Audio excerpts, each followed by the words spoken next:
Hello and welcome to another episode of Selling Tri-Cities, where we are selling more than homes with your co-host Gregg Pechmann and Aubrey Tellerico. Thank you very much for joining us.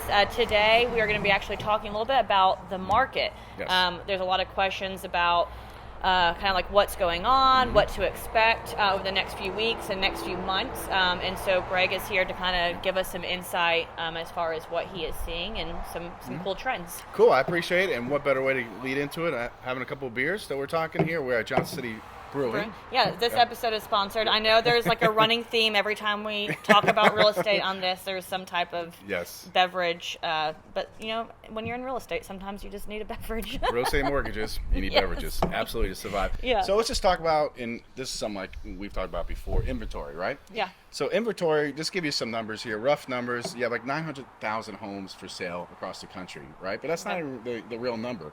You actually have 400,000 of that on the contract already. So you have 500,000 homes on the market. That's it across the whole U.S. right now. Okay. Crazy. Compare that back to 2012, 2013, where we had about 2 million homes on the market, right? And during that 2 million homes on the market, you had 8% appreciation. Just think about that. So if somebody's sitting on the fence right now and say, "Oh, I'm going to wait for rates to come down," which we're going to talk about in a few minutes, you know, and this and that. Well, think about when rates do come down, and they will come down here in the second and third quarter a little bit. Inventory just. Yes, and then so now you got people flooding into the market. It's going to drive up the prices even more. So if you're still sitting on the fence or anything else, you got to think about that. Don't just think about the rate.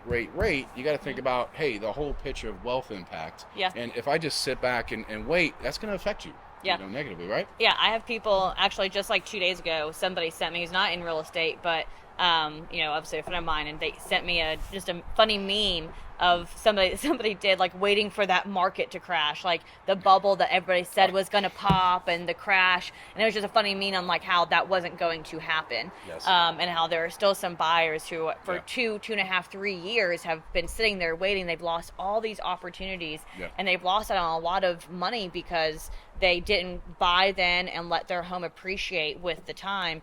And so now that home they could have bought has cost them more money.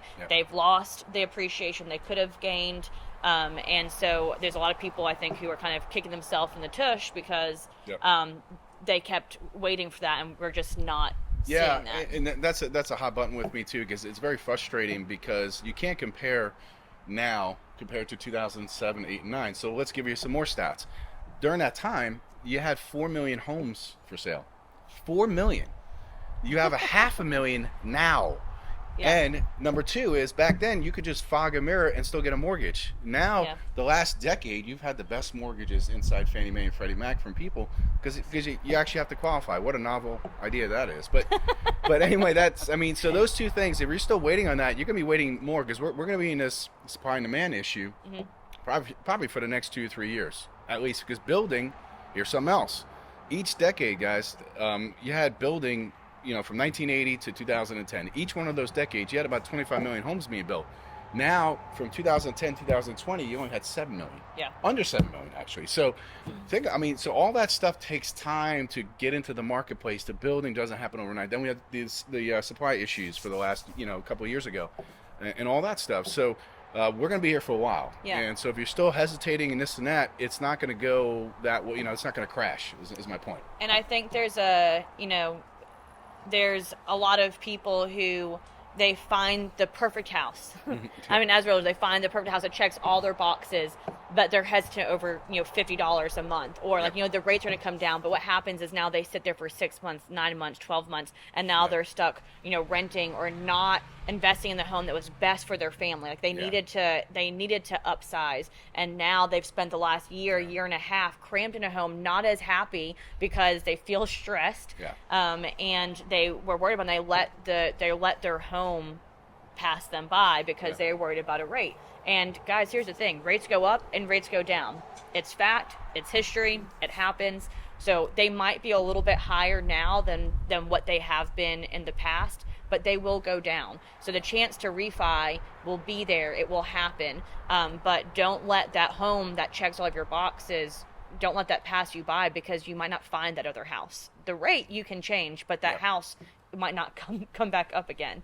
And so I think that's, a really big thing too. So let's talk about where you feel like rates might be going. Sure. So, we talk about May 10th being a big date.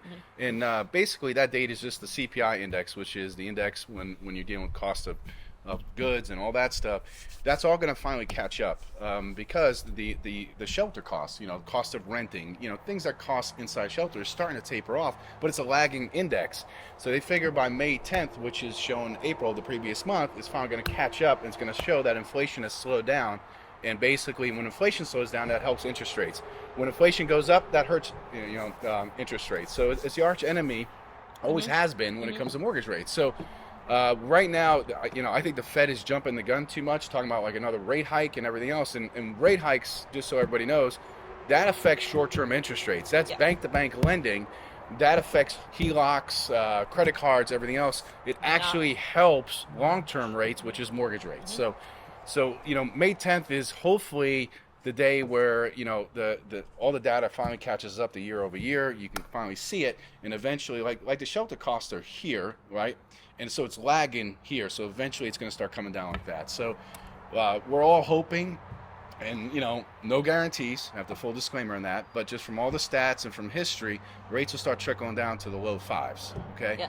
That's what we're hoping for. It doesn't happen overnight. It might come down, might bounce back up, and this and that. So hopefully over the late second quarter, third quarter, we're going to start seeing rates start trickling down. Yeah, so. And low fives are wonderful. I know people are still... In a 2% world, yeah. Yeah, in their 2 and 3% world, that's just not where it should have ever been. Yeah. So fives are a steal, obviously, if they do come down that. But I think the cost of waiting right now is what people really need to focus on. Yes. And if you have concerns or questions about that, you need to reach out to Gregg and reach out to the people who know what they're talking about and let them show you what that cost of waiting looks like.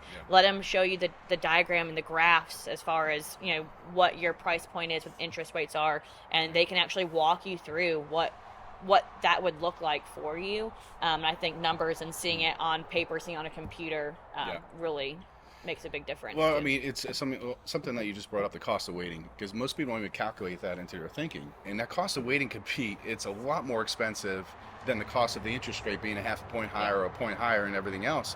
When you sit back and you wait, you're losing the appreciation, like you said before. You're losing getting into a house and start paying down that mortgage. So you're building equity both ways that way. Mm-hmm. And I'm not talking about crazy appreciation like we had in 2007 or 8. I'm just talking about normal appreciation. Let's say 3 or 4%. When somebody's paying rent, you're paying somebody else's mortgage. Mm-hmm. So, don't just look at payment towards payment. I get that. That's important to your budget, but you got to look at the whole picture of what you're giving up by waiting. So. Yeah. I mean, you're getting zero equity when you're renting. Yeah. Like you said, you're paying somebody else's mortgage, so it'd be nice, to pay your own mortgage. We understand that sometimes it's not possible for everybody, and there's a game plan that people have, but it's still important to get with a lender and get with somebody who can help, set up a plan for you and get you started on the right track, whether it's increasing your credit score to get to where you can invest, you can buy, but get with somebody so that you actually have all the answers. Don't turn on CNN or Fox News or any of those, whatever. Get with somebody who they can actually show you and walk you through what those numbers look like, and get you on the right track, because investing in real estate will always be a smart decision, always. Yeah, I mean, when people look at the histories, I'm glad you brought that up too, when you showed the charts and graphs, because it's not something we're just talking about. When you see the history of that, it makes total sense, because when you get concerned about a recession possibly coming, which I think we're already in one, real estate does phenomenal during recessions. So it's the staple of building wealth. It's always the number one wealth creation is real estate. Yeah, so. I feel like real estate is what actually saves the economy in a recession. That's always what kind of pulls us out of a recession is the real estate market. So again, it's a great time all the time to invest and buy, but start saving now and start looking at different loan programs and get with Gregg and get with your people who can help figure out exactly what that looks like. For me as a realtor, I'm seeing different loan programs also being accepted. So you're seeing VA offers being accepted and FHA offers being accepted, which is wonderful for these buyers who thought that maybe they couldn't, and they maybe gave up hope and they didn't even want to try anymore. Now is the time for those buyers who qualify for those loan programs or are using those loan programs to get back out there and get in contact with your realtor, and start looking again, because I feel like right now is a great time for those buyers to get in there. Oh, absolutely. I think right now, just like we spoke about earlier, if you wait, it's going to be a lot more competitive. So you're going to have to get into it. Get into it now, and like Aubrey said, you can always do something with the mortgage later on, and try to refinance or try to redo it down the line, if it makes sense. Sometimes it does, sometimes it doesn't. But the whole point is get into the market so you can start, building that wealth, and that wealth creation is the number one wealth creation that's happened in this country by far.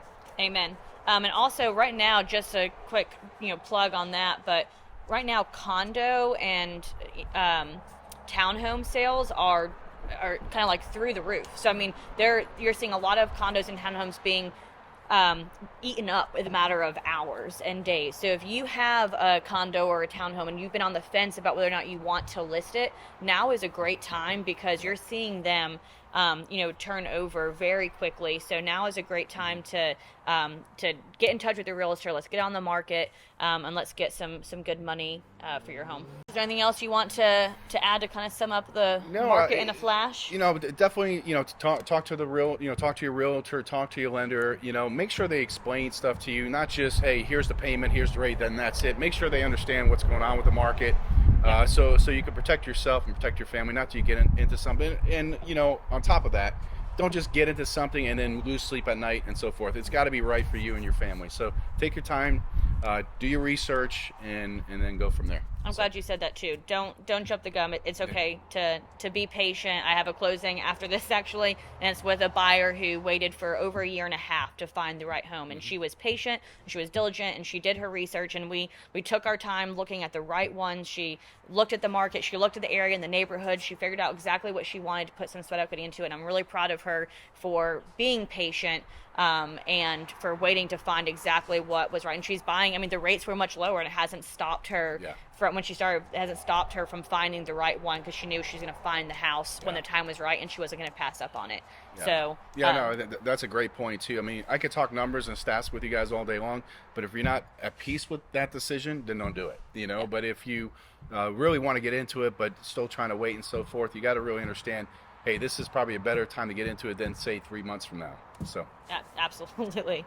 And if you guys have any other questions about the market or the homes or real estate or lending, please reach out to us. I am a realtor with Keller Williams Johnson City. I would love the opportunity to sit down and answer any questions that you might have, give you an estimate on your home's value, and if you have questions about lending. Yes. I mean, just feel free to reach out to me. You can reach out to me at gpechmann@rossmortgage.com. I'm working the Pechmann team, obviously, and been with Ross Mortgage too as well. So any questions about the market, about rates, about programs, I'm here for you. Yeah, so. We love what we do. We love helping our clients. We have a lot of fun doing it. So please give us a call. We'd love the opportunity to serve you. So thank you guys so much for tuning in and watching another episode of Selling Tri-Cities, where we are selling more than homes. Stay tuned next week for another episode. Absolutely. Bye-bye.